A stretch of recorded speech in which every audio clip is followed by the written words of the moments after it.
महाराष्ट्र की राजनीति में फिर से बगावत की बू आने लगी है।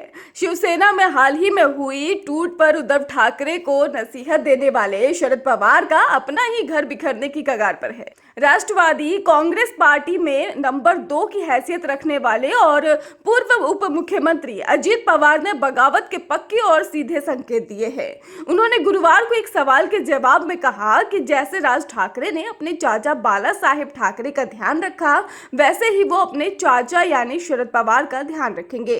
बताते चले, राज ठाकरे ने अपने चाचा और शिवसेना से बगावत कर एक नई पार्टी का गठन किया था।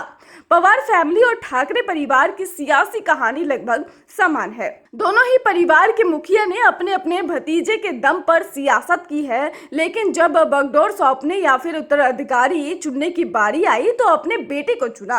तेवर में बाला साहेब ठाकरे की कॉपी करने वाले राज ठाकरे भी शिवसेना पर कंट्रोल चाहते थे, लेकिन बागडोर उद्धव ठाकरे को मिली। एनसीपी का भी यही हाल होता दिख रहा है। महाराष्ट्र के सियासी गलियारों में इस बात की चर्चा की गई है कि शरद पवार ने भी राजनीति को अपने भतीजे अजित पवार के दम पर ही की, लेकिन अपनी सियासी विरासत वो अपनी बेटी सुप्रिया सुले को सौंपना चाहते हैं। ये बात अजित पवार को खटक रही है और ये लाजमी भी है। सुप्रिया सुले सांसद जरूर है, लेकिन एनसीपी या फिर महाराष्ट्र की राजनीति में उनका कद अजित पवार जैसा नहीं है।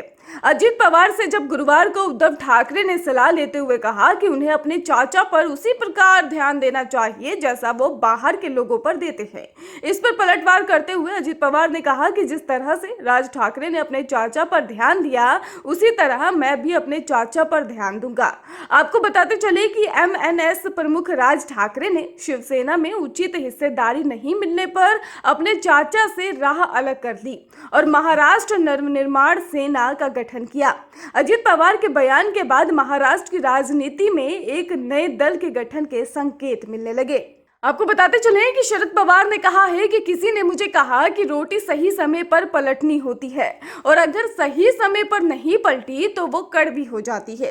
अब सही समय आ गया है रोटी पलटने का और उसमें देरी नहीं होनी चाहिए। इस बारे में पार्टी के वरिष्ठ नेताओं को आग्रह करूंगा कि वो इस पर काम करें। शरद पवार ने आगे कहा कि सोचिए किसे टॉप पर लाना है, किसे नगर निकाय चुनाव में संगठन की ओर से चुनाव लड़ने का मौका दिया जाएगा।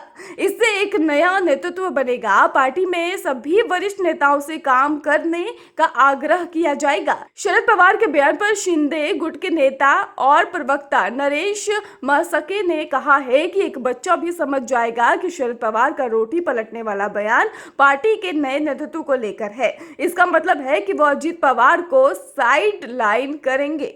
ब्यूरो रिपोर्ट, स्वदेश 24।